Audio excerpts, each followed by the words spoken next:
Depois das primeiras páginas dos jornais, os destaques das notícias de hoje com o nosso convidado, o escritor José Luís Peixoto. Muito bom dia, obrigada pela sua presença.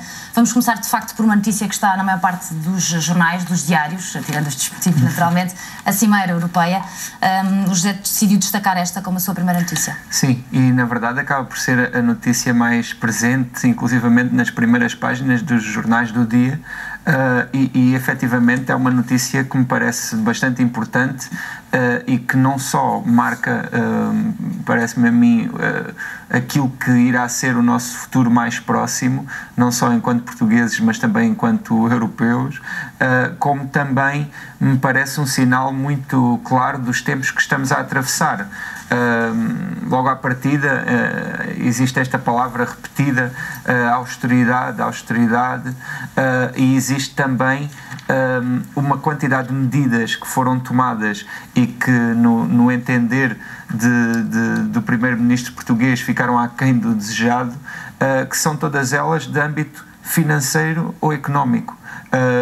Faz-me quase parecer que esta União Europeia voltou a ser uma CEE, uma Comunidade Económica Europeia, sendo que, ao perder essa designação e ao tornar-se mais ampla, aquilo que, enquanto União, aquilo que me parece foi que esta questão económica precisa de outras áreas para se efetivar ainda mais, porque parece-me que a questão económica, e depois de uma cimeira como esta, se demonstra como claramente o principal interesse desta União Europeia em que estamos integrados.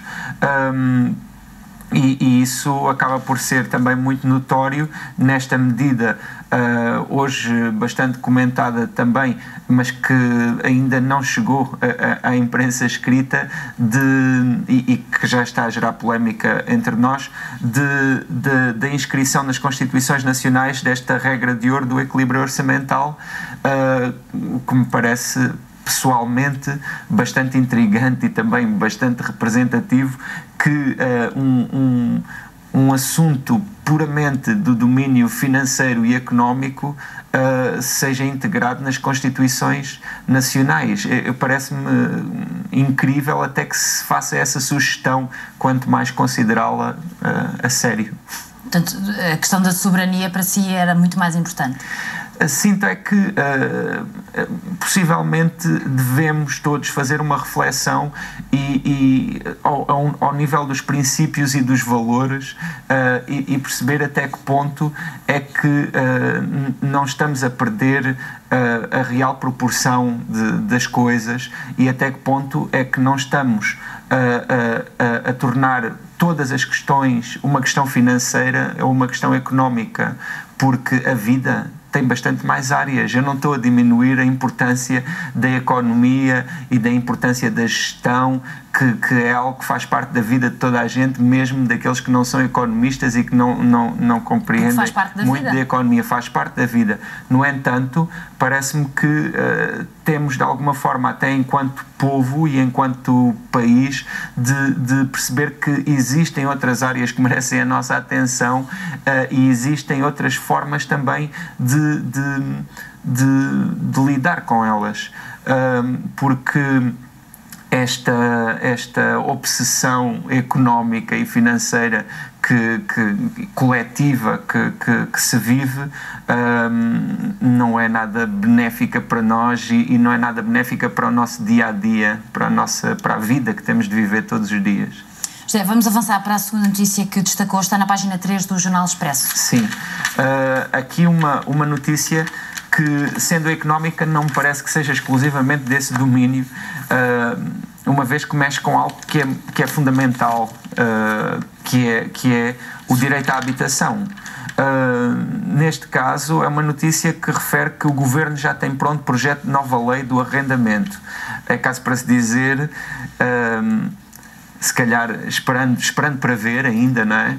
Mas é caso para se dizer até que, enfim, se efetivamente se concretizar esta possibilidade, na medida em que é uma questão que há muitos e muitos anos que se vem revelando como urgente. Aqui neste pequeno artigo são dados números que impressionam, mas que impressionam para quem também nunca se tenha debruçado minimamente sobre este assunto, porque entre os 700 mil contratos de arrendamento em Portugal, cerca de 420 mil são antigos. Ou seja, com valores muitas vezes irrisórios, em edifícios onde existem inquilinos que pagam rendas 40 vezes superiores a de outros inquilinos nos mesmos edifícios, num país onde existem 150 mil casas recém-construídas vazias, porque depois também existem aquelas que não foram recentemente construídas, mas que também estão vazias, e onde existe falta calculada aqui entre 60 mil a 70 mil casas por arrendar. Esta é uma questão que diz respeito a muitíssimos milhares de portugueses. Parece-me a mim que, sobretudo aos mais jovens, que se veem muitas vezes afastados das cidades, inclusivamente dos lugares onde trabalham, a terem, e que traz, nessa medida, um empobrecimento e um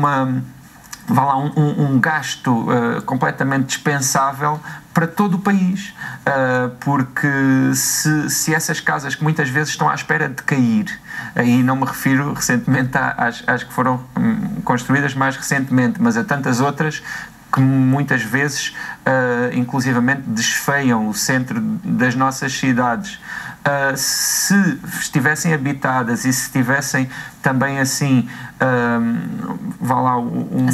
a ser utilizadas e a não estarem naquelas condições e também e por estarem a ser utilizadas a serem também como se diz, a não serem deixadas à decadência, a não se degradarem, possivelmente todos ganharíamos com isso. E certamente a austeridade podia ser um bocadinho mais branda. José, vamos à sua última notícia antes de falarmos do seu livro.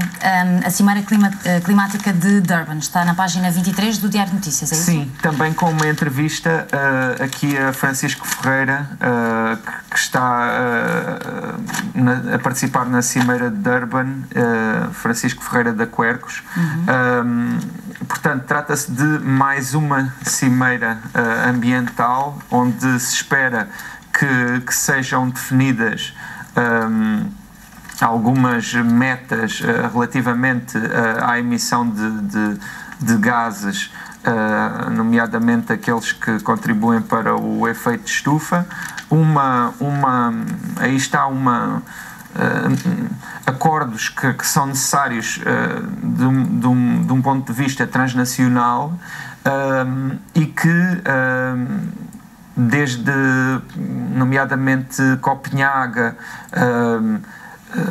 onde, quase parafraseando aqui a reação do primeiro-ministro Passos Coelho acerca da Cimeira Europeia, os acordos ficam bastante aquém do desejado. A verdade é que todos estes acordos têm sido bastante bloqueados, nomeadamente pelos Estados Unidos e também pela China.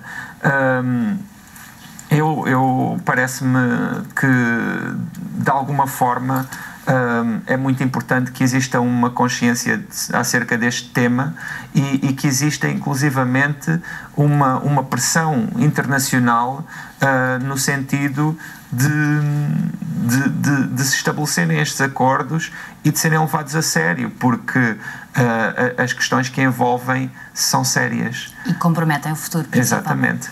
José, vamos, para terminar a nossa revista de imprensa, falar de um abraço. Sim. O abraço que tem em cima da mesa. E que tem bastante a ver com a imprensa. Então porquê? Na medida em que os textos que o constituem foram todos eles publicados anteriormente na imprensa, sobretudo na imprensa portuguesa, alguns deles fazendo parte de colunas de opinião, pode-se dizer, de cariz literário, também essa é a minha área, que assino em algumas publicações Mas estamos a falar de 10 anos, dos últimos 10 anos. 10 anos. Por isso, apesar do livro ser algo longo, trata-se de uma seleção bastante grande desses textos, porque efetivamente tenho escrito bastante nestes últimos 10 anos, que quase correspondem aos 10 anos que existem enquanto autor publicado. Na verdade, publiquei o meu primeiro livro em 2000 e trata-se de um livro que tem, apesar de nascer dessa forma, tem um cariz bastante autobiográfico, uma vez que acaba por ser um tema ao qual regresso bastante nesses textos, mas passando também pelas mais diversas áreas, inclusivamente até algumas ligadas àquilo que estivemos a falar, porque é muito difícil fugir a esses temas hoje em dia, estão em todo lado e dizem-nos tanto respeito. Portanto, presumo que foi difícil chegar a um critério para escolher os textos. Sim, o primeiro critério foi justamente perceber quais os textos que acreditava que mereciam ser lidos ainda, não é? Porque muitas vezes esses textos acabam por prender-se a questões do momento e que depois são ultrapassadas. Mas também existiu a vontade de criar exatamente um volume que não fosse apenas um repositório de textos e que tivesse uma linha narrativa que pudesse ser lido da primeira à última página, propondo ao leitor um caminho e um princípio, um meio e um fim. José Luís Peixoto, foi um prazer tê-lo nesta revista de imprensa. Muito obrigado. Muito obrigada. Bom resto de fim de semana. Agradeço.